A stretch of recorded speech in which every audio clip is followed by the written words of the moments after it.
All right, DIY Tesla PPF kits. Should you buy one? Should you install them? And what can you expect, right? So I just leased my new Model 3. I'm now getting ads. Hey, come do DIY Tesla PPF kits. Why pay a shop like Humble Crew Auto Spa $5,000 when you could just do a DIY kit for half the cost? Well, let's take a look and see how it goes. All right, so our client is coming to us today actually for some window tint. Good guy, but he wanted to DIY his Tesla PPF kit. He did full body PPF. I'm just going to show you the nuances and errors of what happens when you do DIY PPF without proper knowledge or just straight up proper time in the industry. Come on, come over here. So, errors, right? So, if we're looking at some of this PPF, you can see it's lifting underneath here. And the reason why is because if you don't know that this area has to get sealed in with heat, this happens. The PPF just gently lifts and then it collects water and dirt, causing this big old bubble right here, which effectively means this whole piece needs to be redone. Speaking of sealed edges, you can see down here too, right? Check this out. So we know, because we're doing PPF for so long, that if you don't seal in this edge with heat, the same thing like what happens up here happens down here, right? The edges collect dirt, they start lifting like this, and this right here, if this was our work, is a total redo of the entire panel, right? So PPF, it can be DIY'd in your garage, but it requires so much more knowledge. For this guy's first attempt, honestly, like, it looks pretty good. His alignment overall is fine, but it's small stuff like this that can really make or break the job, right? So when you're coming to a pro grade shop, this is stuff that you're paying us to know, right? Hey, how do we seal in the edge so it doesn't lift like this? How do we prevent PPF from effectively drooping like this? And how do we get our alignment super good?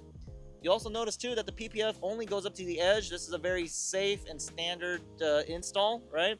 So whenever you go to a shop and they're selling PPF kits for cheap, a lot of times they're doing standard installs, which this is exactly what it looks like, right?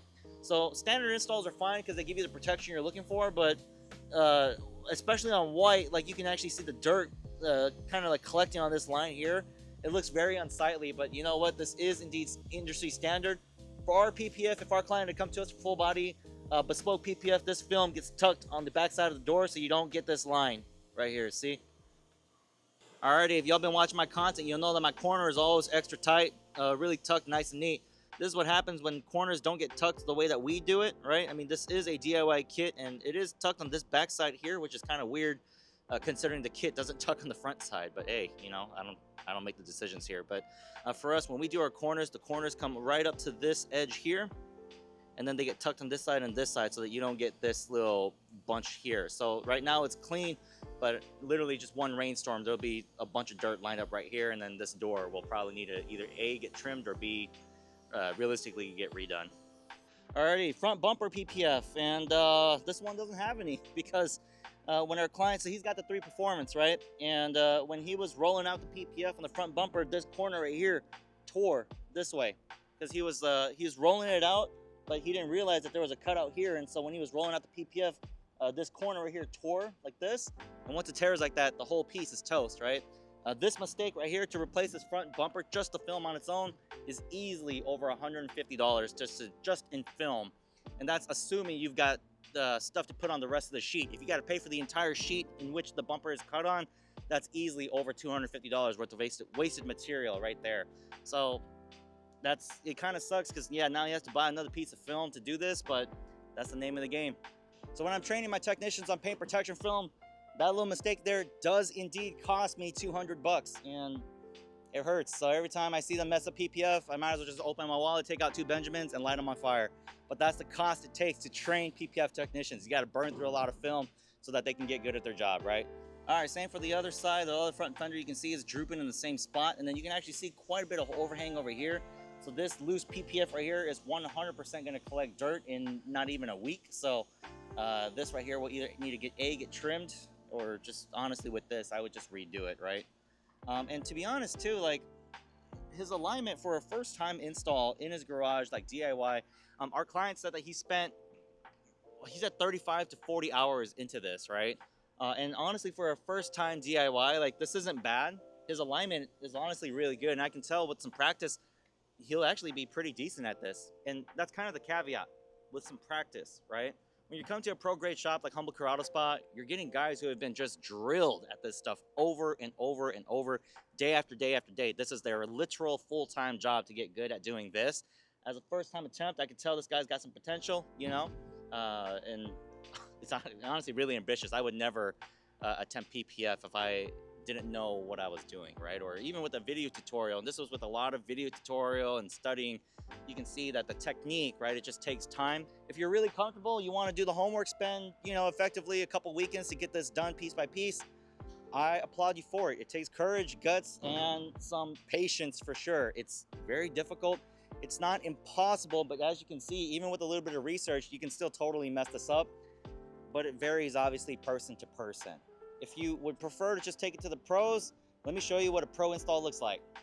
Okay, looking at the pro level install, this is actually my personal lease Tesla, right? So we did full front end paint protection film, whole thing ceramic coated, but let's look at the couple areas where our client was having some trouble doing his install.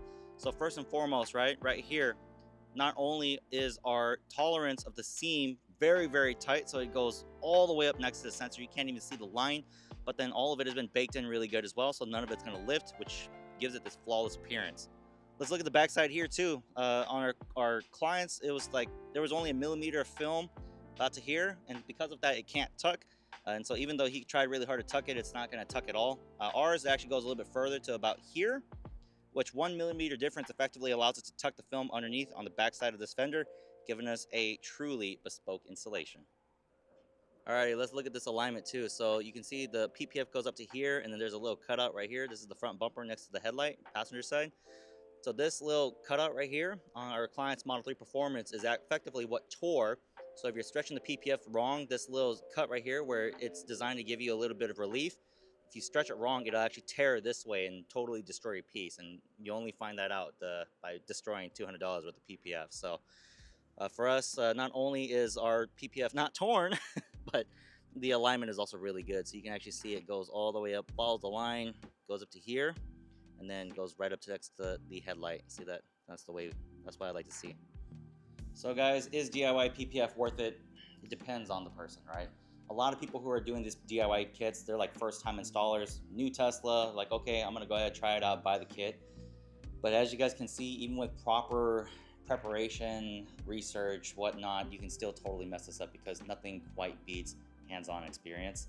Can you do it? For sure. And is it a budget way to protect your car? Heck yeah. But when you get it done by the pros, you'll know that it's done right. We guarantee our work against any of those type of defects you saw outside for 10 years. So 10 years, if it lifts like that, if it cracks like that, discolors, bubbles up, we replace that film for free. So when you come to a pro grade shop, you're buying peace of mind, you're buying skill and just time in the industry, but you're also buying a quality product. So is DIY PPF worth it? It's up to you, man. It's Jesse at Humble Car Auto Spa, signing out.